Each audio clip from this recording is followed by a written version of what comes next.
Yo, what's going on, man? Today is February the 12th, 2024. It's your boy Chris, and this is the ChrisBeCappinn NBA show.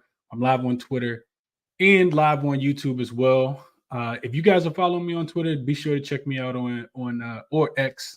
Be sure to check me out on YouTube and vice versa. If you guys are following on YouTube, be sure to check me out on over on X as well. Link to all my official plays are in the description if you guys are interested. Some live plays in there as well. Hopefully we get some live looks tonight, man. A lot of games on the board.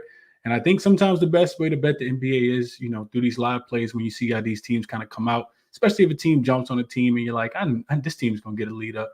Those type of plays that you definitely want to be making, especially on a day like today when you got some, maybe some Super Bowl hangover type stuff going on with, a few of these teams. So definitely check out the link to the official plays if you guys are interested.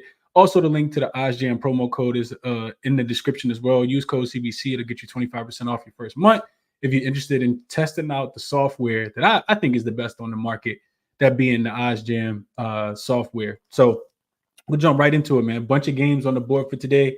A bunch of different looks. I have not updated the numbers, just so you guys know. So some of these numbers will be a tad bit off in the presentation. On the graphic, but I will get you guys the updated number. We'll get you guys the updated number for every single one of these games, kind of let you guys know how I'm looking at them. Some of them I won't have too much of an opinion on. I did do a morning show, so if you guys don't have the notifications on, you probably missed the morning show, but did do a morning show talking about, trying to get ahead of the line. I think we got some positive CLV. We'll see if it cashes or not, but we definitely got ahead of the line and, looking to cash those plays that, we kind of handicapped the night before. So real quick, I got 3 top plays for today. 3 top plays that I've played so far. Probably won't play anymore, honestly. Probably just keep it at 3, but it's a lot to like tonight on the board for sure. So hit the like button for me as you guys join. Let's jump right into it, man. We got a bunch of games on the board. So first game up, we have the Indiana Pacers. They will be in Charlotte taking on the Charlotte Hornets. This line actually opened. So this line right now is down to 9.5, and the total still kind of hovering around that 238 number, which is what it was this morning around 6 a.m. when I did the morning show. And I talked about it this morning, man. I would not be laying, just getting straight into the side. I wouldn't be laying, double digits with the Indiana Pacers. First off, I think it's a super unmotivated spot. You got to think like the players think, right? The Indiana Pacers are probably thinking, man, we got the Charlotte Hornets tomorrow. We can do whatever it is that we want to do the night before. Also, you got to think about it from the context of these two teams just played, and Charlotte already beat Indiana. They're also coming off a win, so they're probably not going to be super motivated. And they didn't just beat Indiana; they kind of stumped Indiana in that last game. They beat them 115-99 just over a week ago, and that's one of the reasons why, I heavily lean towards Charlotte. I think they have a newfound energy. I talked about that earlier this morning. They've not been the greatest ATS team, specifically at home, just 11-16 against the spread. But this is a new Charlotte team. I'm not saying that they're new and good. I'm just saying it's a new Charlotte team from the aspect of you're without Terry Rozier, you don't have LaMelo Ball, but at least you got Trey Mann, at least you got Davis Bertans, at least you got Grant Williams. So they kind of, not to say that any of those guys replace what Grant Williams brought to the table.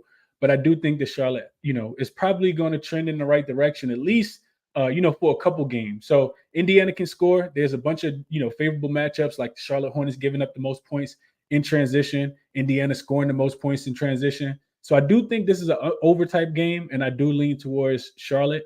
I probably wouldn't take it at 9.5, but if you could have got the 11.5, I do think that was the right side. And I still would play the over 238. I think Charlotte, when I think about, just real quick on the total, when you think about Charlotte, losing, they lost PJ Washington, and they lost Gordon Hayward, who wasn't really a part of the rotation anyway. And Charlotte was flying under the total. They couldn't score the ball. But now you get, all of the guys that they got outside of Grant Williams are just offensive guys. Trey Mann is a guy that can play point guard for him, a guy that can shoot the 3. Davis Bertans, another guy that's going to, hoist up a bunch of shots. And Charlotte's actually bottom 5 is shooting 3 this season. So they actually get a couple 3-point shooters in. I think that they'll be able to contribute and this game will go up and over the total. Have I played it yet? No. Indiana, I don't think that Charlotte's going to be able to stop them at all either. They're not a great defensive team. Of course, Charlotte isn't. And Tyrese Halliburton I think that he will play, even though he is this questionable. So real quick notes on that one. If I had to play it, I still be taking the 9.5 with the Charlotte Hornets, but you are getting the worst of the number. And I definitely would be playing the over at 238. The total hasn't really moved much. Hasn't really moved much at all. I don't think that the market understands that Charlotte can actually score in this spot, because the total in the last game was only like 216, and it went under the 237, I think it was. And this total actually opened a tad bit higher. So the books are anticipating, a few more points for both of these teams. And I would agree. So I'm sorry, over the total and take the points with Charlotte if I had to play that one. Didn't really look into any of the player props in this one either. Let's go to the comments real quick before we get to the next game and see what you guys are thinking about this one. If y'all had to play this one, what are y'all thinking? Let's go to the top. Call Me Aries says, we back. What up, Call Me Aries? Cash the Chiefs, man. Tailable people. What's up, Prolific? Yeah, I did a show yesterday, and I talked about taking the Chiefs. I didn't give out the Chiefs, but went a little light on the Chiefs. I did take the Chiefs yesterday. Wasn't an official play, but I did give it out yesterday on the show. What's up, Brian? He says, what's up, Chris? Great week. Let's get some money. Let's get to it this week. Absolutely.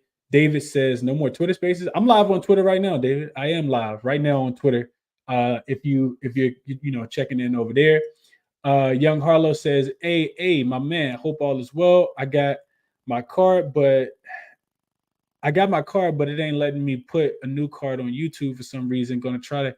Oh yeah, we got to sort this out. Shoot me a DM on Twitter, Young Harlow. Just shoot me a DM on Twitter. We'll get it figured out. What's up, Tariq? He says, good to have you back.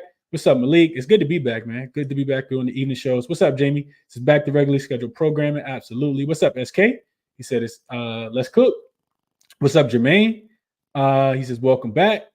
Big Marv vlog says, Tyrese 10 assists. Absolutely. I think Tyrese Halliburton can get whatever it is he wants in this game. As long as it's not a blowout. And if it is a blowout, I think he'll contribute. He'll want his numbers. We know Tyrese Halliburton wants his numbers. So cannot talk you off Tyrese Halliburton 10 assists. I do think that Charlotte probably going to play with a little more pace as well. They did in against the Memphis Grizzlies. And I would argue that even though the Memphis Grizzlies are trash, they still have a better defense than this Indiana Pacers team. Let's see. What up, Will? Jermaine says, Cam says, I got some looks. I'll get them out on Twitter. Welcome back, homie. Appreciate you, Cam. Call Me Aries says, Miles Bridges been on fire. Might look at his points plus rebounds or just his points. And Bet on JC says he got the Pacers at -9 this morning. So he does like the Pacers in this spot. Yeah, I'm not really looking to play with the Pacers, but we'll see how it goes, man. Let's keep going. Next game up, we have Philadelphia 76ers in the Cleveland Cavaliers. And this is a game that I had to play in. I gave this one out this morning. I didn't give it out officially because I didn't see the number. But looking at this game, man, first off, we got to, big kudos and shout outs to the Cleveland Cavaliers. If you've been watching the morning shows, they've been, continuing, or the night shows, they've been continuing to pay us. I think we might have cashed 2 or 3 times last week without the Twitter show, without the Twitter space shows. And I mean, Cleveland is really, really good, of course. So on the season specifically, they're plus 5.9. But I wanted to real quick, I was looking at something earlier. I wanted to just see like what form they're in. So a lot of the numbers that I give you guys are going to be based on more recent form. So just looking at a team over the last week, I wanted to give you guys those numbers. So Cleveland is number 2 in point differential. They are plus 19.4. Number four in points per possession, 125.1. Number 3 in effective field goal percentage. And then you look at the defense, and this is where the play comes in. They are number 2 in points allowed per 100 possessions, just giving up 105 per 100 possessions.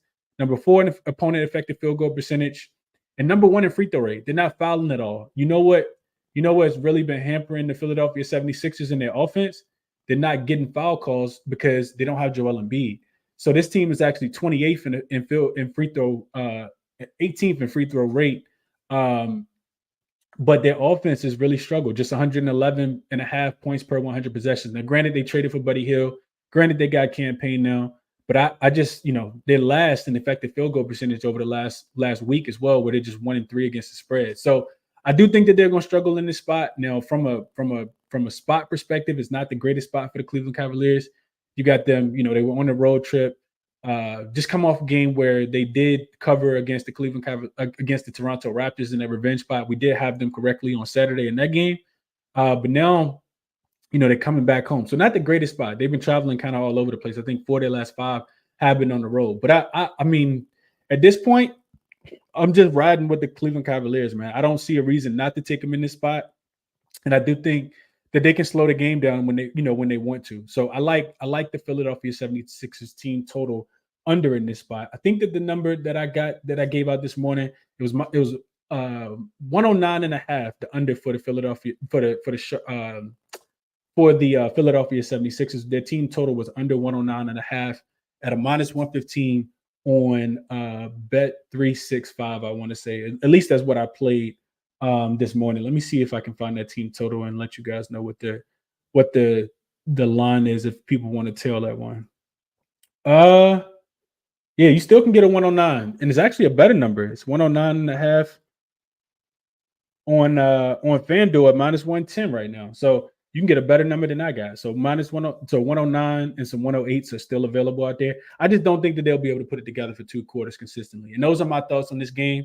Didn't really look into the player props, but like I said, I do like their team total to go under. So top look in this game. That's what I'm on. Let's go to the chat. The full-time bet says Hornets team total points over 112 and a half, going back to that first game. Jermaine says Pacers give it up to power forwards. So I guess he's looking probably at Bridges. Makes a lot of sense. And Tariq says live bet the Pacers if the Hornets are up. I could see that. I could definitely see that. Brian says Cavaliers first half and full game.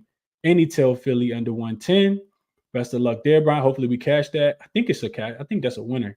And Vaughn says taking a look at Micic, I think is how you pronounce his name. Points, who came over. I did see him coming off that game. So he had 18 points and 9 assists in that last game. The guard that came over from OKC, I think is where he came from. And then Futon says over 230 Cavs game. Kelly Oubre points, rebounds, and assists over. So he's thinking that the game goes over. Raptors fans say he played Evan Mobley double-double. Tobias is questionable, and I think without him, Mobley can eat. It is kind of interesting that Tobias Harris was listed as questionable. I did see that earlier. Forgot to mention it. That he's questionable in this game, and their team total didn't even really move. So that's going to be interesting to see how that one plays out. Let's keep moving. We got a lot of games to get into, but like I said, Cavs to hold down the Philadelphia 76ers, man. Under 109 and a half, I think, is what the team total was. Real quick, David says, does Brandon Miller intrigue you at all? Yeah, Brandon Miller's good. I like Brandon Miller a lot, David. He's just playing for a losing team right now, but, trying to figure it out. All the reps he's getting, is only going to help him. He's building confidence too, especially when you're having good games like he had against the Lakers last week. You're earning respect from your teammates, your coaching staff, the other players in the league. You're showing that even though you're on a losing franchise, you're still trying to win. You're still trying to, do the little things right and learn and grow. So I do think I like Brandon Miller a lot. His props in this game, probably so. Fast-paced game, but I'm not really into playing any props right now. Just staying off the props. Next game up, and I actually had some interest in this game. The San Antonio Spurs will be in Toronto. I want to say this line moved. Let's just check. It actually didn't. So 6.5. The total did move though. I have 234.5 on the screen. This total is actually up to 236 now. And it's funny because I know Toronto's not the greatest defensive team, and we got everybody knows San Antonio not the greatest defensive team. But I actually was looking towards the under in this game. I think that even though both of these teams do struggle defensively, I got let's see. I got San Antonio as the 5th worst defense over the last week. They're 0-3, giving up 125 points per 100 possessions, allowing teams to shoot 63.3% effective field goal percentage, was also ranks bottom 2. But this is the biggest reason why I had them going under. I just feel like I know Toronto's defense has been bad too. Like they're giving up 127 points, but looking at strength of schedule, I feel like Toronto's been playing against, some better competition in my opinion. I think Toronto, when you look at them and I talked about this on the morning show, when you look at Toronto as a unit, of course they traded away Dennis Schroeder, and their second unit got a little worse. However, like they're starting to get the pieces back together. We know that when they went on that road trip, They were without RJ Barrett. Quickly was out a couple games. Jakob Poeltl was also out. I'm just not looking to back San Antonio. I can't get there with San Antonio at all. The last 3 games that they played, they haven't covered a spread or even kept a game close. They've lost by double digits in all 3 games, even against the Brooklyn Nets. And the Brooklyn Nets aren't necessarily good right now either. They're minus 18.2 in point differential over their last 3 games. They're the worst offensive rated team, 106.9. Second last effective field goal percentage team at just 51%. And defensively, they struggle as well. Like I said, giving up the 5th most points at 125.1. Opponents are shooting the 2nd highest field goal percentage. And they also turn the ball over a lot. Like San Antonio turns the ball over at the 2nd highest rate over the last 3 games, nearly 16%. So that tells me Toronto should be able to get out and score. But more so, I think Toronto should be able to. I mean, you just got to slow down. Like, you got to be able to defend the 3-point line. And in my opinion here, San Antonio shoots a lot of threes or try to, get to the rim. Just not a lot of stuff in the mid-range. So I actually lean towards Toronto. I think that they can cover this number. I know that they aren't the greatest defensive team, but there's no way I could put my money on San Antonio right now. I just don't feel like I could ever. I don't want to back San Antonio, especially when you look at the spot. I think it's the 4th straight road game for them, third or 4th straight road game for them as well.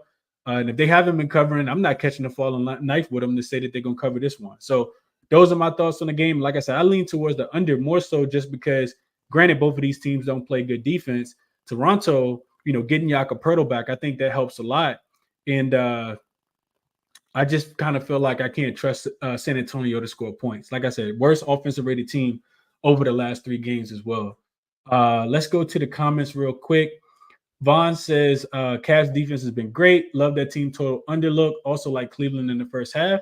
Yeah, shout out to Vaughn. Vaughn, I know you called out Toronto team total under on Saturday. I remember you saying that, and I know that cash because they didn't even score 100 points in that game against this Cleveland defense. So shout out to Vaughn. Steve says, is LaMelo actually injured? Man, who knows what LaMelo's doing? I'm guessing he's injured. Ankle injury. Who knows, man? At this point, he can just really sit out for the rest of the season. He's not going to do anything except potentially get hurt again playing in Cleveland right now. So who knows what's going on with LaMelo. Futon says Spurs first half money line. He likes them early. Calmieri says, what about Evan Mobley double-double? I don't really have any concise, analysis on Evan Mobley double-double, Calmieri. I think, looking at Philly, I know that they've been a poor rebounding team. I know that without Joel Embiid. So, I'm not sure what Evan Mobley numbers are. So I don't want to give you too much input, but I will tell you Philly hasn't been able to really rebound the basketball without Joel Embiid. And Mo Bamba is out for this game also. Tariq says he likes Spurs in the first half, plus the 3.5. And JS says he did take Mobley double-double. He got it at plus 120. So there you go, Calmieri. Somebody else is on it with you. Let's keep going. So going back to this game real quick. And Vaughn says Melo not hurt, probably working on an album or something. He might be, man. Go back to this game. If I'm playing it, I'm only laying the 6 with the Raptors, man. I think, I was scared to lay the 6 last game with Brooklyn. I just feel like, and I'm not saying Brooklyn, this Raptors team is good as Brooklyn, but the Raptors, the Brooklyn Nets aren't good either, in my opinion. And they were able to get whatever it is that they wanted against the Spurs. And I kind of feel like the Raptors can do the same thing here. So those are my thoughts. Travis says, I'm with you. Got my money on Toronto and the over. He says, Papa needs some new pair of shoes. So he betting on he trying to get some shoe money with the Raptors tonight, man. Markel says Wemby blocks always a look. He says he's scared to lay with the Raps. I'm scared to lay with the Raps too, Markel. I'm no way, shape, or form am I telling you guys I got money on the Raptors. That's not what I'm saying. What I'm saying is I can't take the 6 with the Spurs. So Raptors are nothing for me. And like I said, I would lean towards the under. I do feel like Toronto's defense can, slow. Like, I don't think that they necessarily need to score a bunch of points because San Antonio is the worst offensive rated team. And I think getting Jakob Poeltl back, I mean, they got some defenders. RJ Barrett's not a bad defender. Scotty Barnes is a pretty good defender. Like, they got some defenders out there. So I think that, I'm just not trusting San Antonio offense. That's all I'm saying. Let's keep going. So it'd be under for me, especially with the total going up. Maybe even San Antonio team total under. And I'd be taking the points I'd be laying the points with the Raptors, but not super interested in this game. I just thought it was interesting that it just kind of felt interesting, kind of handicapping the game. Let's keep moving. Next game up, we got the Bulls. They will be in Atlanta today. This line is still 4, right? 3.5. So it's actually on the 3.5. The total is up to 239. This was at 236 this morning. It was 239. Dang, I don't think I realized the total had moved that much. I actually like the under in this game. Another, under type spot. And I don't have my notes right in front of me. What I'll tell you guys is Atlanta's been balling. We know that. They've covered, I think, 6 of their last 7 games. And last week, they're 2-2 straight up. Number 5 team in points per 100 possessions, scoring, almost 125 points per 100 possessions. The thing about Atlanta as well, I think one of the biggest things to their advantage in this game, and something that's going to show up, is that they take care of the basketball. Chicago forces a lot of turnovers. Chicago actually forces turnovers at the 7th highest rate over the last week, and this has been something that's happened throughout the season. Atlanta doesn't get a ball away. Atlanta is a really good team at protecting the ball. I got them at 5th in turnover percentage over the last 5 games. Trae Young and DeJounte Murray do a pretty good job of taking care of the basketball. And Atlanta's shooting a bunch of free throws because they rebound the basketball. They're one of the better rebounding teams as well, even without Clint Capella being in there. Defensively, we know they struggle. 24th in defensive, points per possessions allowed, 124.1. They don't force a lot of turnovers. They do give up offensive rebounds, even though they do a pretty good job of getting offensive rebounds themselves as well. But I kind of want to fade Chicago in this spot, man. I do feel like Atlanta is the right side. Chicago has won 2 of their last 3 games. They're not the greatest offensive team. We know that, but they are 11th in offense in points per 100 possessions over the last few games, last handful of games. This is the last week specifically. Field goal percentage, they rank bottom 8, and they're also, like I said, getting a bunch of offensive rebounds. They're 7th in offensive rebound. I think that Atlanta will do a better job today than their opponents. I watched them play against Orlando, and Chicago is just so inconsistent, man. Like, they'll have a quarter where they score 35 points, and they'll have another quarter where they score 18. And I just don't think that that's going to be enough. I think Atlanta has been kind of proving themselves recently. Now, granted, their defense, like I said, it sucks, but it should improve in this game because Chicago's not going to scare anybody with their offense. Also, what am I looking at? Chicago also giving up a ton of offensive rebounds as well. So even though they're getting offensive rebounds, they're giving up offensive rebounds. And I already mentioned to you guys that Atlanta's been doing a pretty good job offensive rebounding the ball. So Chicago not, like I said, not having the advantage in this spot as far as like being able to force the turnovers. I like Atlanta. I do think that they can cover this short number. We know that they haven't been the greatest, team as far as covering spreads specifically at home. This team is god awful covering spreads at home, but they picked it up a little bit, just 8-19 against the spread in home games so far this season. And they'll still be without, Clint Capella, like I mentioned, and Wesley Matthews also out with an illness. But I mean, they got their main guys, Yeko Kongwu. You still got Sadiq Bey, who's low key been balling. I don't know if people have been watching Sadiq Bey, but he's been hooping.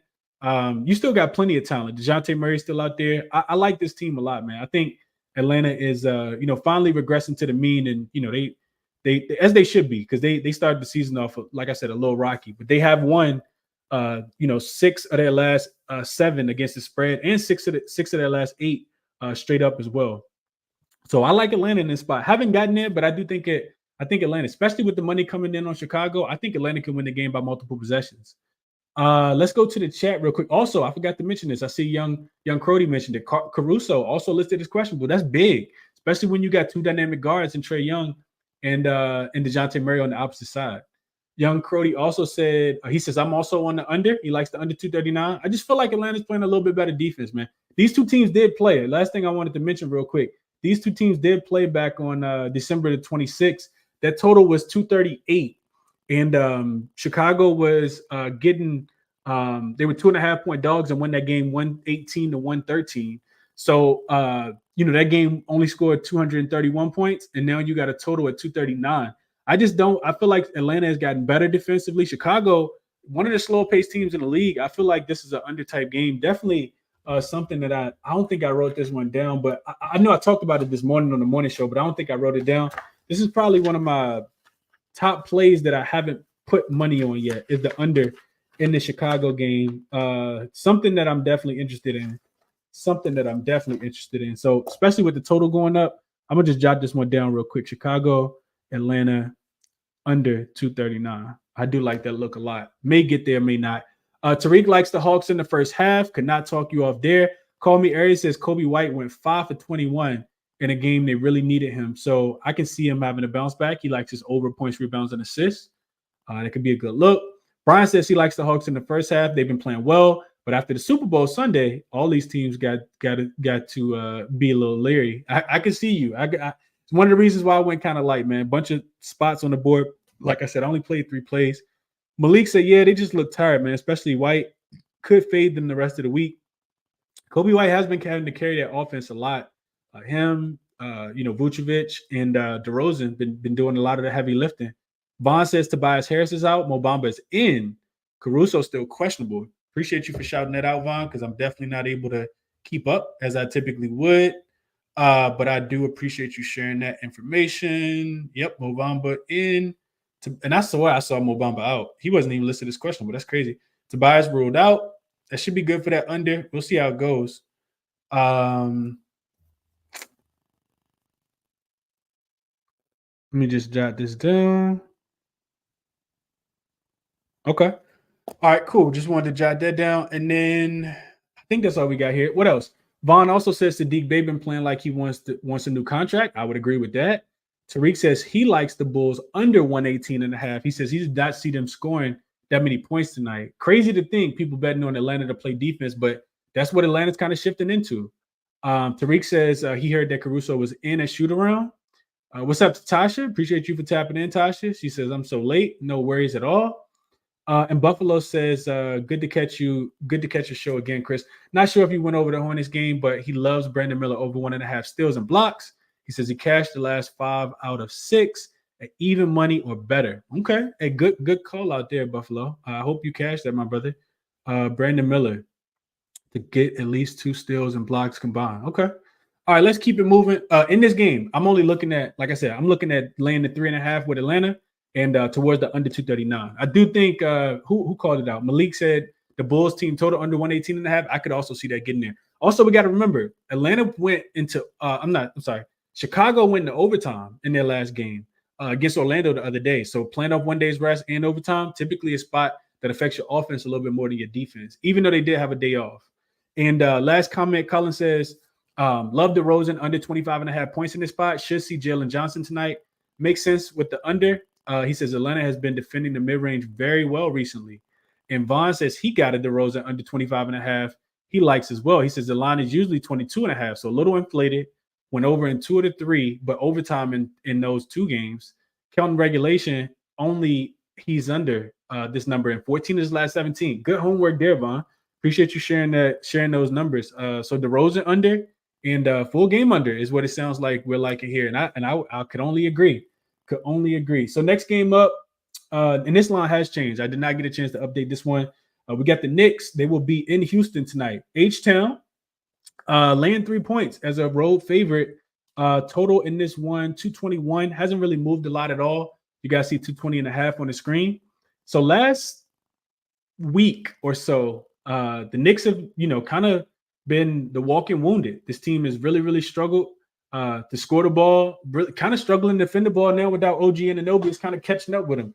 We had that nice run where, we were betting the opposing team total to go under. And I think those days are kind of over. Even though in this game, I still can't trust her. I don't trust Houston. I don't trust Houston I said this morning on the morning show. I don't trust Houston without Fred VanVleet being at the helm of that offense. So the last 3 games for the Houston Rockets, and I'm just looking at the last week specifically, Houston's 0-4 straight up. Minus 11.4 differential in points.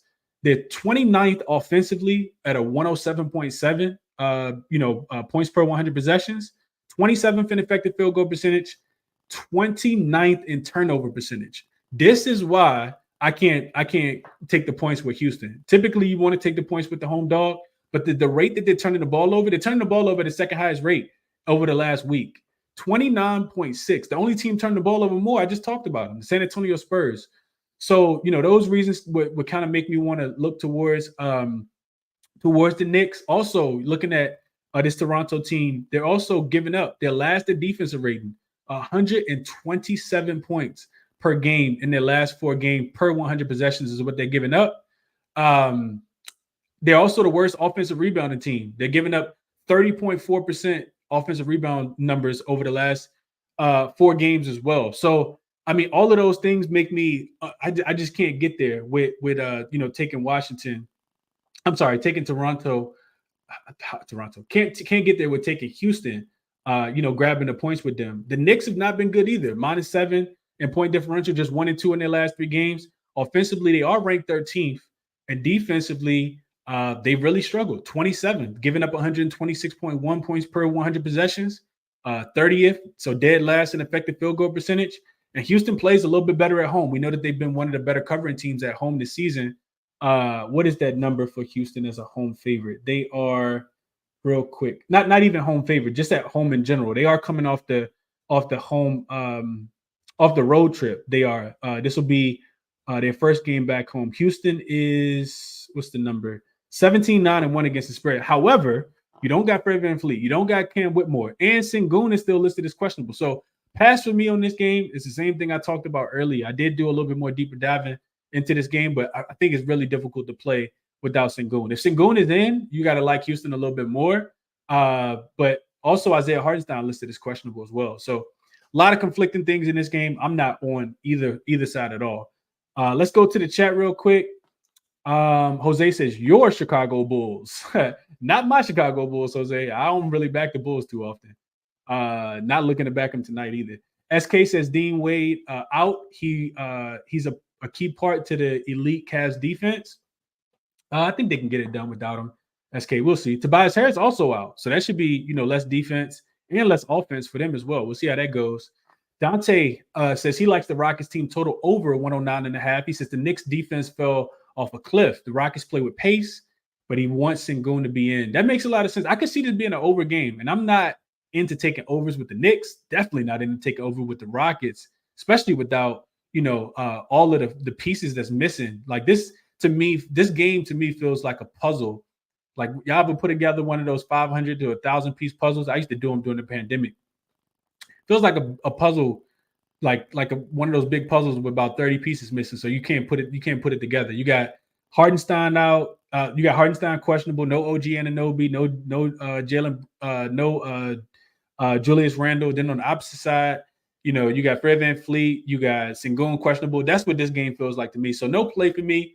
Would like to get there with the over though. Would like to get there. Tariq says, I agree. Houston struggled against the Raptors on their last game. Yeah, I can't get there with their offense without Fred VanVleet. I feel like he's the motor to the team. Vaughn says Rockets on the road, damn near auto fade road trip. For them, they went 0-4 on that road trip. And Brian says without VanVleet down the stretch, they don't execute well. And I would agree. I just gave you guys the offensive numbers for them over the last 4 games. Now, granted, they play a little bit better at home, but I'm not trusting on Justin Holiday to run my offense and put my money not being on Justin Holiday to run the game or Jalen Green either. If I'm being honest, I want Fred VanVleet in there if I'm taking a team total over or if I'm taking the Rockets on the number. So, and I definitely need Sengun in. So those are my thoughts there. Luis says he took the Rockets plus 4.5 last night. Probably the right side. Probably the right side for sure in this 1-3. But I can't get there with either one. And shout out to you for taking it without Sengun. Next game up, we got the Denver Nuggets and the Milwaukee Bucks. This is a game that I'm super interested in, but not from the side perspective. I think, kind of looking at – first thing I did was I checked the spot for these teams. Denver just got smashed against the Sacramento Kings. We were on their team total over, and they scored about 40 points in the first quarter and then still barely got to 100. So they're not playing their best basketball as of late. You also get them on the road in this spot, which is why I couldn't – I don't necessarily want to pick them to win. Just 10-17-1 against the spread on the road this season. Denver has not really showed up. You just need them to win the game, but they've barely been doing that as well. Just 15-13 straight up on the season on the road is the Denver Nuggets. In their last 10, they haven't been covering. Just 3-6-1 against the spread in their last 10 games as well. On the opposite side, you got a Milwaukee Bucks team. They are 22-6 at home, but 11-15-1 against the spread at home. That's not the greatest number. You really are just picking them to win the game if you do like them on the side. 4-10 straight up and against the spread. They will be in their last 10 games. They will be without Chris Middleton in this game tonight at home off a day's rest. I do lean towards the Bucks. I said this morning on the morning show.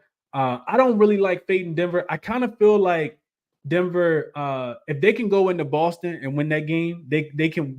And remember, they gave Boston their first loss of the season at home. If they can go in and win that game, I feel like Denver can win anywhere. Now, this is a revenge matchup. These two teams did just play about a little over a week ago. You got KCP listed as questionable as well in this one. And then, like I said, Chris Middleton out on the opposite side. Excuse me. So bad spot for both of these teams, in my opinion. You got Denver, who just lost the conference game to the Sacramento Kings just 2 days ago. So and they are coming off 2 days rest. But you also got them in a sandwich spot. This is a non-conference game, and then they play Sacramento again at home. Probably want to get their revenge in that spot. Now for the Bucks, they actually play tomorrow. It's not a travel spot. This will be their third straight home game. Tomorrow they actually get the Miami Heat, and we know how they feel about the Miami Heat after what Jimmy Butler did to them, in their last game. So both teams playing a non-conference game and got a much more meaningful conference game coming up, right? So that in conjunction with like I said, both of the recent trends and both of the trends for the road team and the home team kind of talked me off of the side. Like I said, I do lean Bucks because I do feel like Patrick Beverley gives them a newfound energy on the defensive end, and that's what they need, man. I think Patrick Beverley might have been the most underrated signing, and I talked about this last week when I did the shows as well. Just because you take so much pressure off of Damian Lillard now, right? You can also move Malik Beasley to the 3 if you want to and play him undersized there, or you can move him to the bench and just let Damian Lillard and Patrick Beverley run the guard positions in these games. I just think that's going to help a lot. Being able to slow down, Jamal Murray, not stopping, but being able to slow down Jamal Murray, I think that helps a lot in this game. And just kind of looking at the numbers over the last week, Denver is 2-1 straight up. They're minus 1.7 in point differential. Offensive middle of the pack, 118 points per 100 possessions. Turnover rate, 26th. They are turning the ball over at a really high rate right now, 15.6% of the time. So that's bottom 4. The defense hasn't been great. 19th in points allowed per 100 possessions. 19th in opponent effective field goal percentage. Not doing the greatest job of keeping teams off the free throw line. And looking at the Bucks, they haven't been much better. They're -2 and they in point differential, just 1-3 straight up in their last 2 games. But I do, like I said, after the trade, it kind of feels like they're gonna get it together. It kind of feels like to me, being the home favorite, you also just lost to this team. I think it's a Bucks spot. I just couldn't get there because if I played the Bucks, I do want Middleton to be in. But like I said, I love the addition of Patrick Beverley, and I do lean towards Milwaukee. I played the total, gave this out yesterday at 233.5, right after the Super Bowl went off. I had already capped it, and that's what I like the most. I just look at the pace of these two teams. We know Denver plays at the second slowest pace on the season. The game that they just played did go under the total as well, and we know we got the trend to kind of back there. So when two teams play each other within a 2-week time frame, and the previous game went under, and the odds maker set the total lower in the second game, that trend's actually 58% to that says that this game goes under since 2013. But I also went a step further. If both teams are above 55% win percentage teams, the trend actually goes to 60%. So I actually saw this open to 234 yesterday.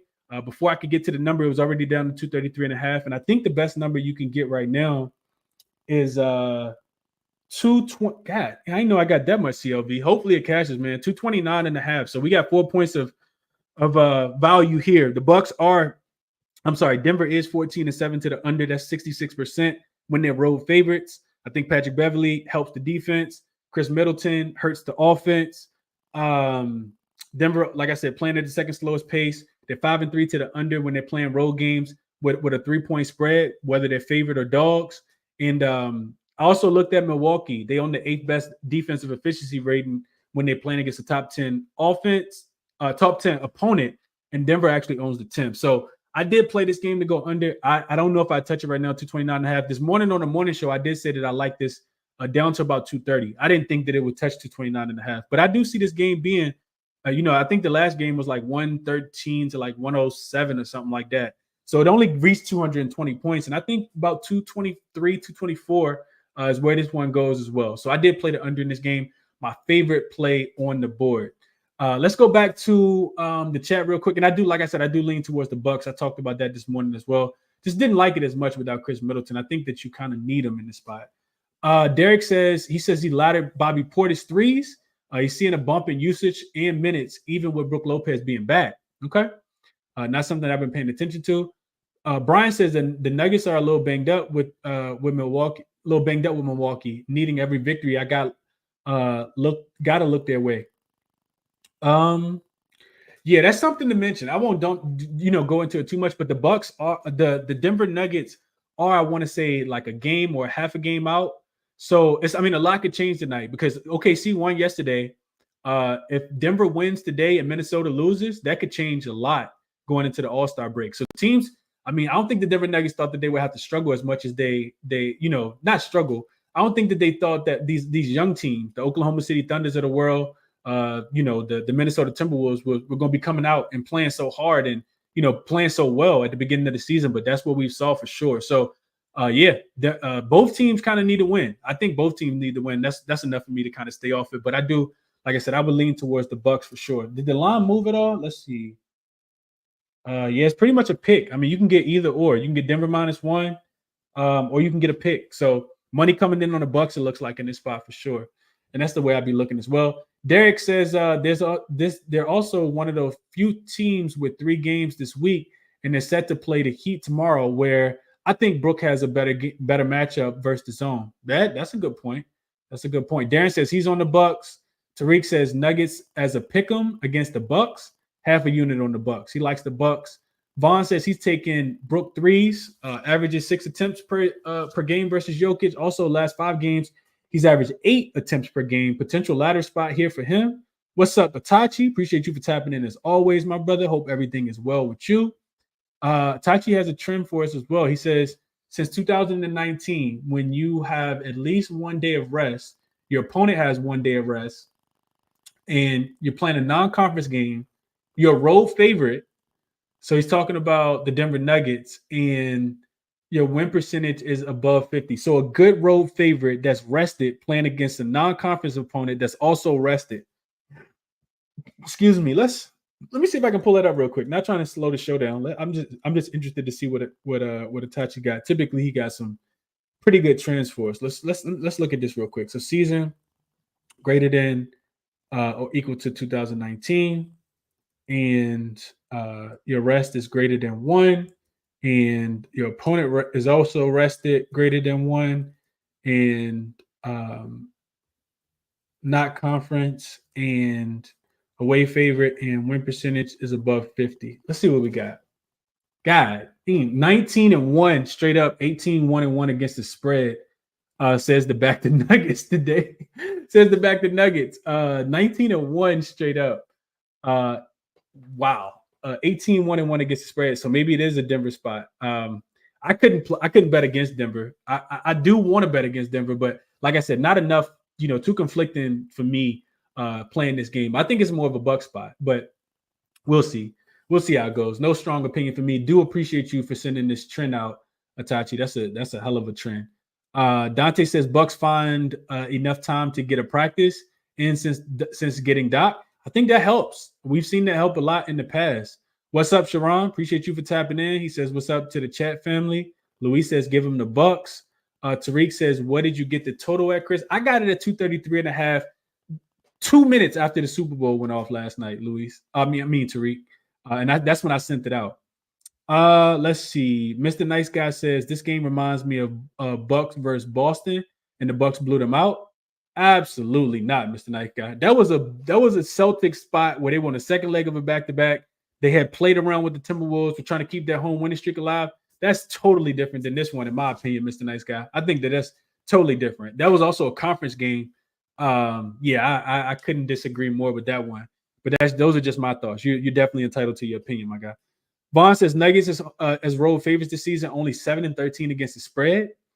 Boston and NLMB says Boston was in a bad spot, bro. Yeah, absolutely. That was a terrible spot for them, but I can understand what you're saying. I just can't equate it. So a couple more games. Let's get to it. So we got Pelicans. They will be on the road in this game. This was a game that I didn't go over this morning. Pelicans will be on the road playing the Memphis Grizzlies. Not a lot on this game. The Memphis Grizzlies are a team that I tried to back the other day against the Charlotte Hornets. because they were the rested team, and I thought that they had more talent on the floor. In that game, I was wrong. They could not get a stop, and that's what was kind of keeping Memphis, from it was helping them to cover the spread, even though they weren't necessarily winning games. Now their defense is kind of falling off a cliff. They're actually the fourth worst defensive team over the last 5 games. Fourth worst offense over the last 5 games. Just 27th, only scoring 109 points, 109.9 points per 100 possessions. They're turning the ball over at a really high rate. 27th in turnover percentage. Defensively, defensively, they started to struggle. That's what I was talking about.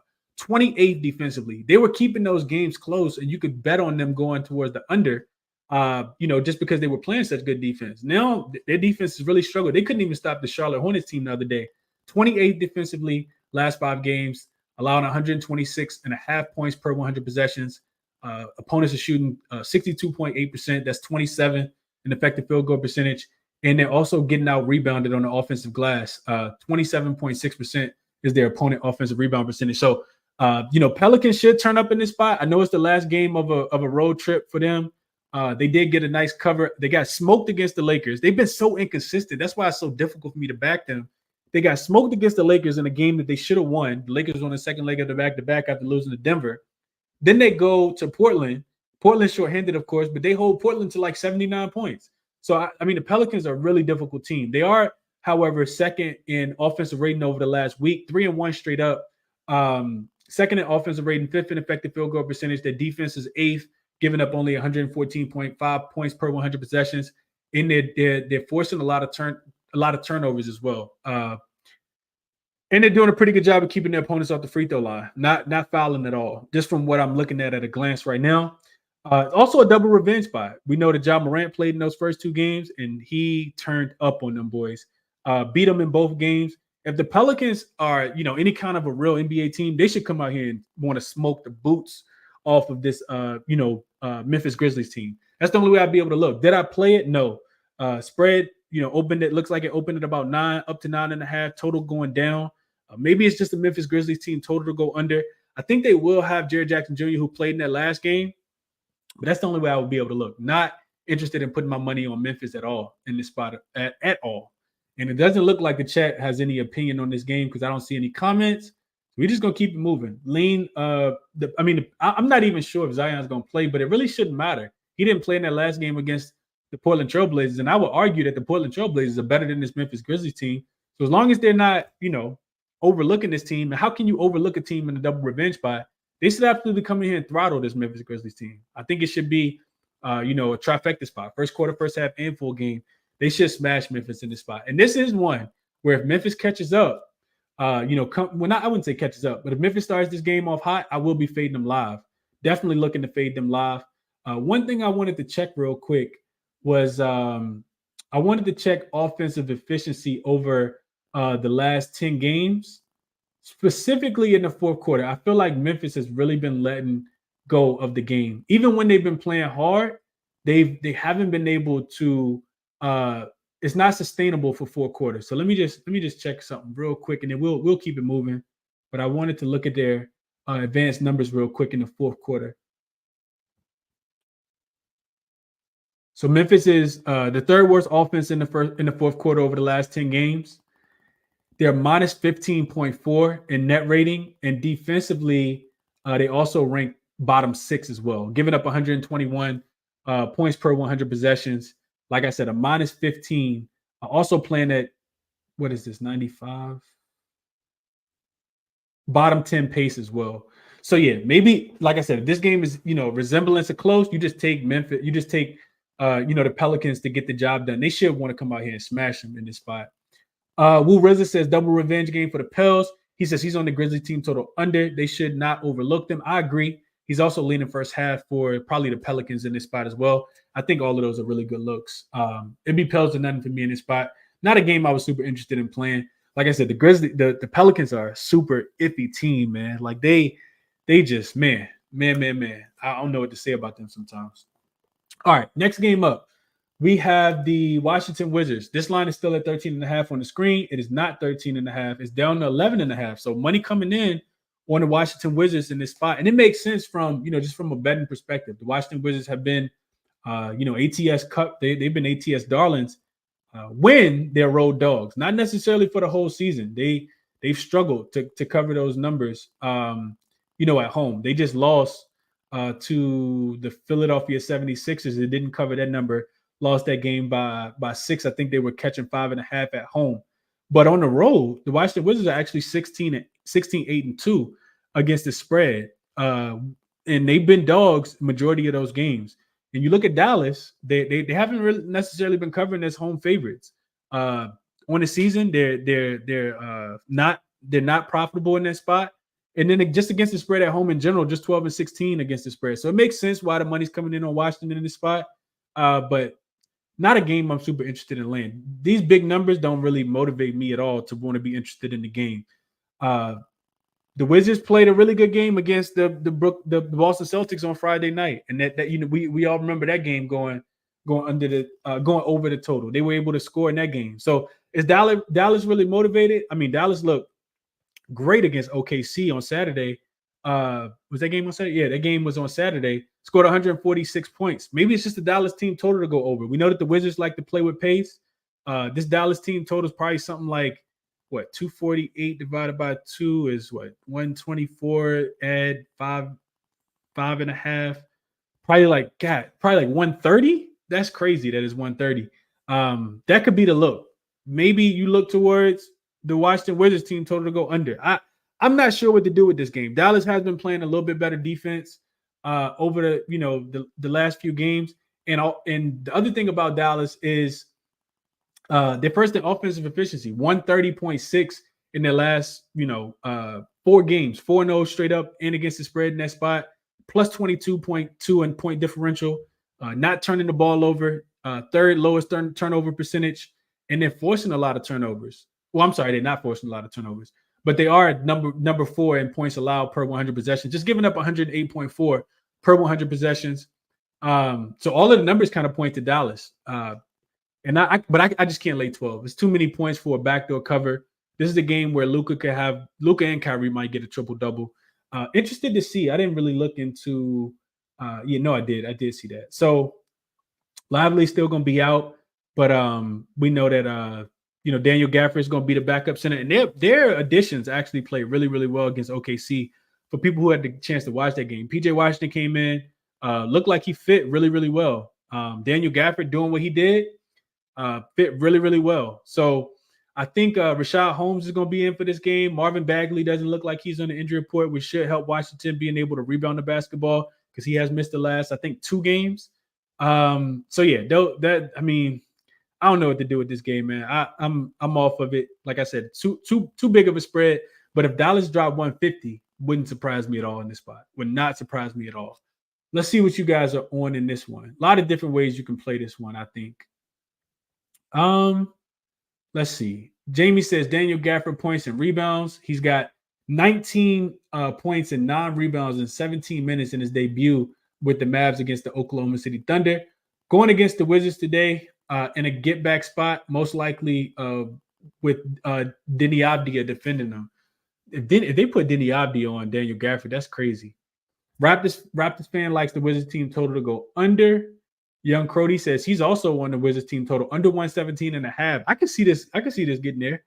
How motivated is Dallas going to be to play defense, though? That's the key thing. If they continue to play defense the way that they have been playing, this is a really, really good look. I can see Washington team total going under as well. This is something that we've been cashing with outside of the one game that they had against the Boston Celtics where, they hit every shot that they took. They have been going consistently under that team total. It's something that we've been playing. Played it against Phoenix in cash, played it against Cleveland in cash last week. So I can see, staying on the wave of this one.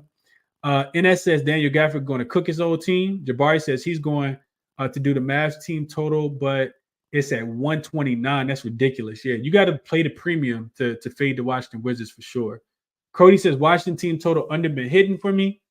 And the Mavs been playing better defense as well. That's a fact. Daniel Gafford looked with the Mavs. Bill and Gafford show. I can see it. Could definitely see it. Will Rizza like Gafford rebounds, his points plus rebounds. He also says is Maxi Kleber playing is Maxi Kleber playing? They basically split his minutes last game, but Daniel Gafford played better in his opinion. Okay, yeah, he did hoop out. Markel likes the over in this spot. And Vaughn, last comment, Vaughn says, my cap took me to see what Jordan Poole does on the road. And he asks about 15 on the road. He averages about, I think he means about 18 on the road. But at the point, I knew it was time to leave this game alone because no way I'm betting on Jordan Poole. I'm with you there, Vaughn. No way I can get there on Jordan Poole either. It's always under or nothing for me with Jordan Poole. Not looking to take that guy points over ever. So another game, transitioning. A game that I did play as well. Golden State, they were 1-point dogs when this line opened, I think. The money has come in on Golden State. They have shifted to a 1-point favorite. And the total has dropped from 243 down to 240. 240 and a half out there as well. And I kind of like I like the under, and I like the Warriors in this spot. I know it's not the greatest spot for the Warriors specifically, but when I was looking at the handicap, kind of handicapping this game, it's the only way I could look. Only way I could look in this game. You got a Utah Jazz team that plays really, really well at home specifically. We if you're fading them, you better be doing it with a spot that you really, really love, because this team just continues to cover big numbers. However, I think it's a Golden State spot still. I know that they got the big win, with Steph Curry hitting the walk-off. Well, it wasn't a walk-off, but hitting the game winner the other day against the Phoenix Suns on Saturday night. But it's the only way I can look in this game. So Utah continues to cover the big number, right? They are not even a big number, just covering at home. 17-7 straight up at home, 18-6 against the spread. Golden State is 15-8 on the road and 11-11 against the spread. But the big reason why I kind of like the Golden State Warriors in this game is really just because of the defense that they've been playing over the last few games. I mean, this team is really locked in defensively. I didn't really see this coming, but they've kind of relied upon their defense. And I think, looking at Utah, I'll love to fade Utah defense in this spot. And I think it's enough. Also, Utah just traded away a couple key guys. Okogie's gone. Kelly Olynyk's now gone. And Fontecchio is in Detroit as well. I think that, granted they were, a really deep team, but I think that hurts a lot. And it also shows me that Utah isn't trying to win right now, because you just traded away some assets, in my opinion. So what I wrote in the breakdown, because I did give this one out to the members, I wrote Golden State needs this win. They're in the 10th seed, and Utah is only half a game behind them. I do think playoff seeding, takes, precedent in this game. Also, Steve Kerr won't be coaching this game. I saw that, the beat reporters tweet out that he'll be in Serbia for the funeral of the assistant coach that passed for the Golden State Warriors. So game will be played with heavy hearts for the Golden State Warriors, of course. And like I said, they've gotten hot lately, man. Their defense has helped out a ton in the past 5 games. They're the number 5 defensive rated team. They've won 4. They've won. Oh, I'm sorry. And they're 4th highest in net rating. Meanwhile, Utah has struggled. They rank bottom 5 in defensive rating, and they really struggle in that key aspect of what Golden State likes to do. Those non-corner three-pointers is what they rank 30th in, and Golden State's actually top 5. Don't like the rest spot. They do have 2 more days of rest, because this is 3 days of rest versus only 1. But when I looked at Golden State, because they are playing their 4th game in 6 nights, they were 8-4 straight up in that spot, playing on the 4th game in 6 nights. We saw them beat the brakes, honestly, off the Indiana Pacers in a 5th game in 7 nights the other day. So for all of those reasons, give me Golden State. I took them on the money line -105 on Caesars earlier today. So like I said, I know you don't really want to fade, Utah, but I'm cool with fading them in this spot. I think Golden State keeps it going. And like I said, I do think it's going to come down to defense. So I did kind of go back and forth in my mind about whether I wanted to play Golden State on the money line or whether I wanted to take Utah team total to go under. And Utah team total to go under, I think, is also still in play in this game. I mean, we got a total of, 240? So I don't think Golden State is going to give up 120 points in this spot. And that's essentially what they will have to score in order to cash the over in this spot. But I do think this is a game that goes under. Real quick, let me just look at that real quick. I want to see the Warriors defense as of late. So the Warriors are, let's see, real quick. If I can get it to work. Nope. Uncooperative. Let's go to, let me just check. Give me the dog real quick. I'm just interested to see what the Warriors are, how many points they've been giving up.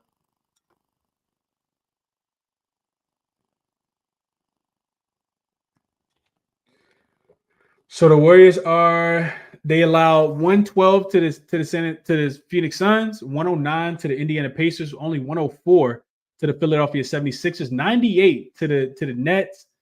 Yeah, the defense has been money. 107 to the Phoenix, to the 76ers, 101 to the Grizzlies. The only time that they got blasted was when they played against the Atlanta Hawks. They gave up 141, but they were on the second leg of a back-to-back in that spot. So I do think that that's potentially another spot that you can add in this spot. Looking at Utah team total to go under as well. I do think that Golden State continues to play defense, even if they're not hitting their shots. And I can't imagine that they're not hitting their shots because Utah defense is just really that bad. So Utah team total under. I'm not sure what the number is, but I like that number a lot. Let's go to the chat. So, like I said, I played Golden State on the money line, and I do lean towards Utah team total to go under. Probably would stay off the full game under just because if Steph get hot, like this could be another one of those games. Clay could actually get hot, and that ain't happened in a while.